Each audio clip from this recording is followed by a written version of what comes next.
नमस्कार बच्चों, आप सबका मेरे वर्ग में स्वागत है। आज मैं वर्ग तीसरे भाषा माधुरी का अध्याय तीसरा हाथी और चिड़िया को पढ़ाने जा रही हूँ। यह एक कहानी है। इसके लेखक हैं गोविंद शर्मा जी। बच्चों, इसके शीर्षक का नाम हाथी और चिड़िया क्यों पड़ा, इसका मतलब क्या है, यह इस अध्याय में हाथी और चिड़िया के बारे में बताया गया है। इसीलिए इसका नाम हाथी और चिड़िया पड़ा। तो आइए देखते हैं हाथी और चिड़िया की कहानी। एक हाथी और एक चिड़िया में झगड़ा हो गया। हुआ यूं कि एक दिन चिड़िया अपने लिए एक नया घोंसला बना रही थी। यहाँ वहाँ से तिनका इकट्ठे कर रही थी। एक बार में वह एक ही तिनका उठा पा रही थी। एक बार ये हुआ कि हाथी और चिड़िया में झगड़ा हो गया। वो झगड़ा क्यों हुआ? तो वो झगड़ा इसलिए हुआ कि एक चिड़िया जो थी वो अपना घोंसला बना रही थी और घोंसला बनाने के लिए वो इधर उधर से एक एक तिनका उठाकर ले जाती थी। एक बार में वह एक ही तिनका उठा पाती थी, क्योंकि चिड़िया तो छोटी थी, उसे एक ही तिनका उठता था। वह तिनका पकड़ती, उड़ती और पेड़ की डाली पर रख आती। वो क्या करती थी कि चिड़िया तिनका एक उठाती थी, उसको पकड़ती थी चोंच से और फिर उड़ के ले जाके उसको पेड़ पे रख आती थी। उसे बार बार यह करते देख हाथी को हंसी आ गई। वो बार बार जो ये अपनी क्रिया कर रही थी, इसको देखकर एक जो हाथी था वो देख रहा था, उसको हंसी आ गई।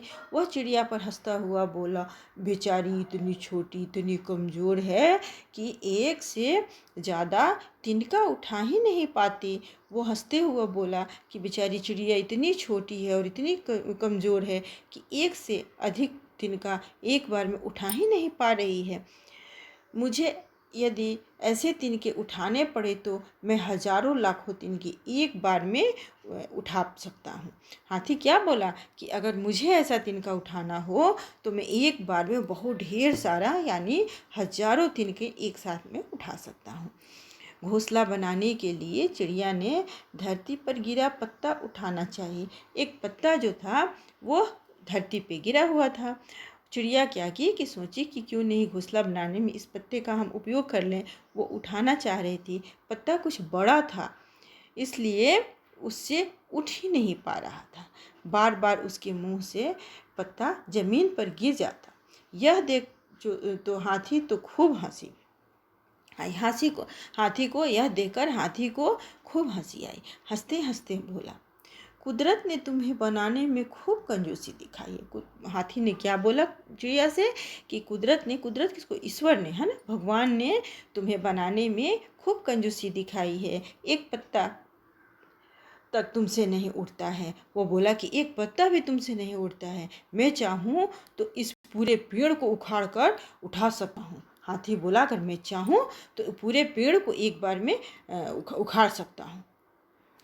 क्या तुम ऐसा कर सकती हो? चिड़िया से पूछा हाथी कि क्या तुम ऐसा कर सकती हो? चिड़िया बोली, मैं ऐसा क्यों करूँगी? यदि पेड़ को उखाड़ा जाए तो उस पर रहने वाले कितने ही पक्षियों के घर उजड़ जाएंगे। तो वो बोला, चिड़िया बोली कि मैं ऐसा क्यों करूँगी? एक पेड़ को अगर कोई उखाड़ दे तो उस पे जितने भी पक्षी होते हैं उनके घोंसले उजड़ जाएंगे, बहुत सारे उसमें जीव जंतु रहते हैं, उनका घर उजड़ जाएगा। तो मैं ऐसा क्यों करूँगी? एक पेड़ को बनाने में कम से कम 10 वर्ष लग जाते हैं। चिड़िया हाथी से बोली कि एक पेड़ को बनने में कम से कम 10 वर्ष लग जाता है और फिर तुम उखाड़ने की बात कर रहे हो। हाथी को गुस्सा आ गया। वह बोला, चिड़िया की बच्ची, तुम बहुत ज़्यादा चींची करती हो। चींची करना का अर्थ होता है बोलना, है ना। तो चिड़िया की बच्ची, तुम बहुत ज़्यादा बोल रही हो। तुमने तिनके और पत्ता उठाकर मेरे सामने अपनी ताकत दिखाई है, मैं भी अपनी ताकत दिखाऊंगा। वह बोला कि तुम तिनके और पत्ते मेरे सामने उठा के और मुझे ताकत अपनी दिखलाई है, तो ठीक है, मैं भी अपनी ताकत तुमको दिखाऊंगा। यह कहकर हाथी ने एक पेड़ के तने पर अपनी सूंड लपेटी और उसे उखाड़ने लगा। यह कहते हुए हाथी क्या किया कि अपने जो उसका सूंड था, वो अपने सूंड को एक पेड़ जो था उसके तने पे लपेटा और उसको उखाड़ने लगा। उसे उखाड़ने चिड़िया नाना करती रही, पर हाथी पेड़ को उखाड़ कर ही माना। चिड़िया जब देखी कि हाथी पेड़ को उखाड़ रहा है तो वो नाना करते हुए उसको मना कर रही है, चिल्ला रही है, रो रही है कि नहीं उखाड़ो, नहीं उखाड़ो, लेकिन हाथी नहीं माना और उस पेड़ को उखाड़ कर ही माना। पेड़ पर बने पक्षियों के घोंसले नीचे गिरने लगे, वहाँ पक्षियों की चीखें सुनाई देने लगी, और जितने भी पेड़ पे पक्षियों के घोंसले बने हुए थे वो सारे पक्षियों के घोंसले ज़मीन पे गिरने लगे, और उसके अंडे भी गिर गए, और उसके बाद चिड़िया चींची उसका रोना सुनाई देने लगा। हाथी ने यही बस नहीं कि उसने पेड़ को अपनी पीठ पर टिकाया और यहाँ वहाँ घूमने लगा। यह देखकर चिड़िया ने दुख के मारे अपनी आंखें बंद कर ली। हाथी जो था इतना ही नहीं किया, उस पेड़ को उखाड़ लिया और उखाड़कर अपनी पीठ पे टिकाना मीन्स सहारा दे के उस पर रख लिया, और रख के और इधर उधर घूमने लगा।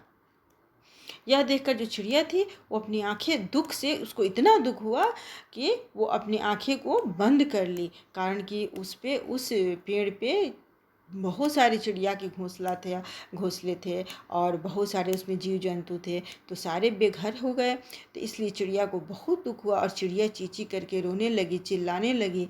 तो इसलिए चिड़िया को ये सब चीज़ देखी तो बहुत दुख हुआ और दुख से अपनी आंखें को बंद कर ली।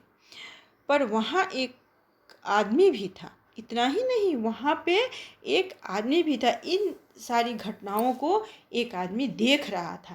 पहले तो हाथी के ताकत को देखकर अचंभित रह गया, है ना। पहले तो वो बहुत ही देखकर, हाथी की ताकत को देखकर हैरान हुआ, अचंभित रह गया। फिर उसने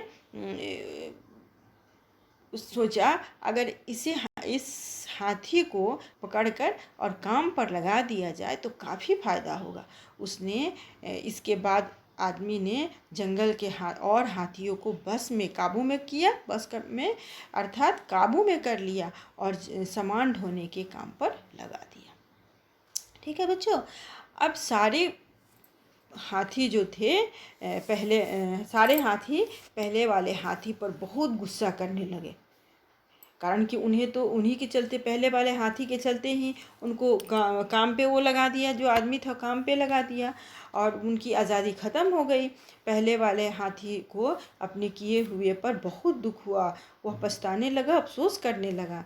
अब तो काम बिगड़ गई, तो अफसोस करने से क्या फ़ायदा होता है, नहीं होता है ना। इसीलिए एक कहावत कही गई है कि अब पछताए होत क्या, जब चिड़िया चुन गई खेत। यानी काम बिगड़ने के बाद से पछतावा करने से, अफसोस करने से, दुख करने से कुछ नहीं होता है। कभी भी आदमी को कोई भी काम करने के पहले सोच समझ लेना चाहिए, है ना, समझ के उसके बाद फिर करना चाहिए। तो इस कहानी से हमें क्या शिक्षा मिली, तो इस कहानी से हमें यही शिक्षा मिली कि अपनी ताकत का कभी भी कहीं भी गलत इस्तेमाल नहीं करनी चाहिए और अपने से कमज़ोर का कभी भी मजाक नहीं उड़ाना चाहिए, क्योंकि मजाक उड़ाने वाला आदमी खुद ही एक दिन हंसी का पात्र बनता है। ठीक है ना बच्चों। अब हम लोग क्या करेंगे कि इस अध्याय को पढ़ लिए, है ना, इसको समझ भी लिए, इसकी कहानी को भी जान लिए। अब आप लोग इस कहानी को पढ़ेंगे और पढ़ के और फिर इसमें कुछ कठिन शब्द दिए गए हैं उसको कॉपी पे नोट करेंगे, नोट करके उसको याद करेंगे। धन्यवाद।